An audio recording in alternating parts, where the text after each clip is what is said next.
जय श्री राम सभी भक्तों को, जय माता की। फिर एक नई वीडियो के साथ हाजिर हो गए हैं। और आज की जो हमारी वीडियो है, जैसा कि आपने बताया था भक्तों को कि ओम हम हनुमते नमः इस मंत्र का जाप करने से क्या होता है, क्या लाभ और क्या नुकसान आपको होंगे, सब कुछ जानकारी आपको इसी वीडियो में मिलेगी। तो हमारे साथ अंत तक बने रहिए। और अभी तक अगर चैनल को सब्सक्राइब नहीं किया है, पहली बार ही देख रहे हैं, तो चैनल को जरूर सब्सक्राइब करके रखिए ताकि आने वाली हर एक वीडियो की नोटिफिकेशन जो है आपके फोन में पहुंच जाए। चलिए शुरू करते हैं आज की वीडियो। जय श्री राम। जय श्री राम। जय श्री बालाजी महाराज। लगातार ओम हम हनुमते नमा का जाप करने से क्या उत्पन्न होगा? कौन सी ऐसी शक्ति उत्पन्न होगी जो आपको प्राप्त होगी या आपको शुद्ध और पवित्र कर देगी? देखिए, मंत्रों के अंदर तो अथाह शक्ति होती है। मंत्रों के अंदर हर प्रकार की ऊर्जा होती है, इसमें कोई संदेह भी नहीं करना चाहिए। लेकिन जब हम मंत्र का जाप लगातार करते हैं तो वो ऊर्जा हमें ही प्राप्त होती है। अब ओम हम हनुमते नमः ये हनुमान जी का बीज मंत्र है। इस बीज मंत्र की ताकत इतनी है कि हनुमान जी अष्ट सिद्ध नवनिधि के दाता हैं।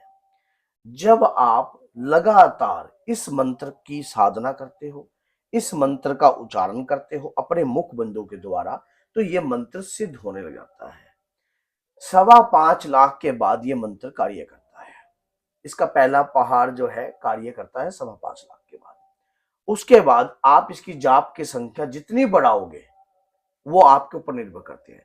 जैसा मैंने शुरू में बताया था कि जाप उसी प्रकार से करना चाहिए। अब इन्होंने कहा कि उसका दुष्प्रभाव क्या पड़ सकता है। पहले मैं दुष्प्रभाव बता देता हूँ।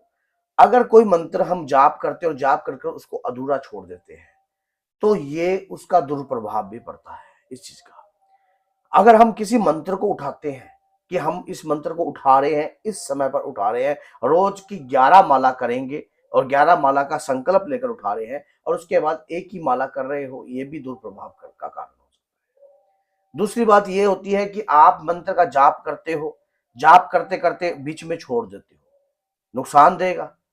ये बात याद रखना, क्योंकि आपने किसी चीज को जागृत करने का प्रयास किया और फिर उसके बाद अगर मान लो आप कोई गर्म चीज पर जब ठंडा पानी डालते हो तो किस प्रकार की चिंगारी उत्पन्न होती है। यह बात आप समझदार हो। जब हम मंत्र की साधना करते हैं, मंत्र का जाप करते हैं, तो मंत्र हमारे मूलाधार अपना मूलाधार चक्र के अंदर जो है स्थापित होने लग जाता है। और जब वो हमारे मूलाधार चक्र में स्थापित होता है तो उसकी ऊर्जा वाइब्रेशन जो है स्टार्टिंग हो जाती है। वो अपना अपना कार्य करना स्टार्ट कर देता है बॉडी के ऊपर। ओम हम हनुमते नमः इस मंत्र से हनुमान जी की अष्ट सिद्धियों का असर आपके शरीर में आने लग जाता है। हनुमान जी की कृपा, हनुमान जी महाराज की तरंगे, हनुमान जी महाराज की तरंगे आपके शरीर में वास करने लगती है। आपके शरीर का ओरा चक्र मजबूत बनने लग जाता है। आप लगातार जाप करते हो, जाप करते करते करते करते करते करते आपको पता भी नहीं लगता कि आपका शरीर कब वज्र का होने लग गया, कब आपके शरीर पर किसी भी प्रकार का। कई बार ये हमेशा याद रखना, जो मंत्रों की साधना करते हैं क्या उनके ऊपर तंत्र नहीं होता? या कोई ऐसा व्यक्ति हो जो किसी प्रकार का कार्य करता है, क्या उनके ऊपर तंत्र नहीं होता? तंत्र होता है, लेकिन उनके शरीर, उनके मंत्र की शक्ति से जो ओरा चक्र बनता है उसके ऊपर वो काम नहीं कर पाता। फिर उससे क्या होता है, उससे टकराकर वो किसी ना किसी, चाहे हमारी थोड़ी सी उंगली, खरोच, किसी प्रकार से कोई खरोच लग गई। कई बार आपने देखा होगा कि आपको ऐसा लगा होगा यार मैं मरते मरते बच गया अचानक। तो हनुमान जी महाराज की कृपा हो सकती है। उनकी कृपा के माध्यम से भी आपके साथ ये प्रयास हो सकता है कि उनकी कृपा के कारण ही आप बचे हो और आपने जो मंत्र की आप जाप कर रहे थे उस मंत्र की कृपा से ही आपको ये शक्ति प्रदान हुई हो। तो जब हम हनुमान चालीसा करते हैं या कोई मंत्र का जाप करते हैं तो हमारे शरीर के साथ शक्ति चलने लग जाती है। वो शक्ति हमें दिखाई नहीं देती। अगर हमें दिखाई देने लग जाए तो हमारे अंदर अहंकार की बूथ बनने लग जाती है। क्या अगर आपको आत्मा दिखने लग जाए, प्रेत आत्मा दिखने लग जाए, क्योंकि जो जिस अवस्था में मरता है उसी अवस्था में दिखाई देता है, उसी अवस्था में रहता है।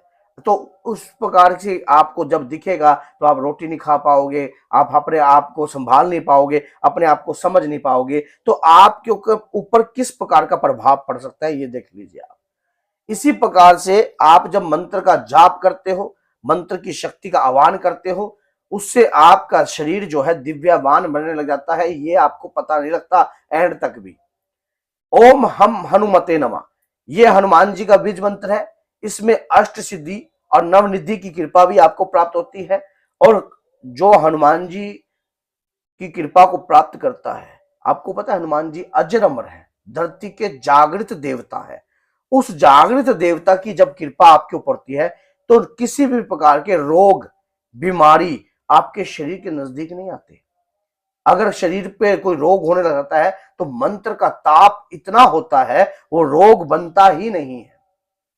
और जब मंत्र की शक्ति को आप जान लेते हो ना तो आप अपनी बॉडी को खुद ही बैलेंस कर लेते हो। आपको खुद लगने लगता है कि मेरे को अपनी बॉडी को, मेरे को तेजाब बन रहा है, मेरे अंदर विकार उत्पन्न हो रहे हैं। अगर जिन व्यक्तियों के ऊपर आप अगर आप साधना के क्षेत्र पे हो या किसी प्रकार की साधना कर रहे हो या पूजा पाठ कर रहे हो या हनुमान जी की पूजा कर रहे हो, तो आपके अगर अंदर तेजाब की मात्रा अधिक हो रही है तो समझ लेना अग्नि तत्व की मात्रा बहुत अधिक हो रही है अंदर। तो उसी प्रकार से उसका त्याग कर दीजिए। अगर नहीं तो ये आपके साथ जो है आपके बैलेंस को खराब कर देगी, आपके शरीर की ऊर्जा को खराब कर देगी। इस प्रकार से क्या होता है कि शरीर की शक्ति जब हमारे शरीर पर आती है, हमारे शरीर पर अगर कोई भी शक्ति आती है तो हमारे शरीर के अंदर जो है ऊर्जा, आपको खुद प्रभाव जो है नजर आने लग जाते हैं। आपके शरीर के सुधार निकलेंगे। आपको ये दिखेगा कि मुझे सामने वाले के कुछ नकारात्मक जो प्रभाव है वो समझ में आने लग गए, किसी के घर में कुछ गंदगी है वो समझ में आने लग गई है। तो इसका मतलब ये नहीं है कि आप चौकी लगाने लग जाओ। आप उस मंत्र से उसे मार्गदर्शन दे सकते हो। भैया आप हनुमान जी की पूजा कीजिए, हनुमान जी के 11 पाठ कीजिए, आप इस प्रकार से ये कार्य करने लग जाइए। तो इससे पता क्या होता है, इससे आप उसको बाबा से जोड़ने का प्रयास कर रहे हो। अब जैसे कि हम जब वीडियो बनाते हैं तो चैनल पर हम कई व्यक्तियों को कहते हैं कि हमारे चैनल पर जो स्टेटस है वो लगाइए ये वीडियो से, क्योंकि क्या पता वो व्यक्ति भी सुनकर इस वीडियो को उसका भी माइंड चेंज हो जाए। तो अगर आपके साथ इस प्रकार का कार्य हो रहा है, अगर आप भी ओम हम हनुमते नमः मंत्र का जाप कर रहे हैं तो वो दिन दूर नहीं है जो आपकी जिंदगी बदल जाएगी। आपको खुद इस मंत्र की ऊर्जा का प्रभाव जो है नजर आने लग जाएगा। अब ऐसे तो मैं आपको कहूं सुख शांति, देखिए जहां हनुमान जी की कृपा होती है वहां मातु लक्ष्मी की कृपा भी होती है, और श्री बालाजी महाराज की कृपा जिस घर में होती है वहां पर मां दुर्गा की कृपा भी होती है। तो ये जहां इन देवियों की कृपा हो गई वहां समस्त सुखों की कृपा अपने आप ही हो जाती है। तो इसी प्रकार से अगर आप माँ का जाप कर रहे हो, बाबा का जाप कर रहे हो और ओम हम हनुमते नमा मंत्र का जाप कर रहे हो तो आप वो दिन दूर नहीं है जो आपके ऊपर बाबा की कृपा आने वाली है। तो बोलिए जय सीताराम, जय श्री बालाजी महाराज।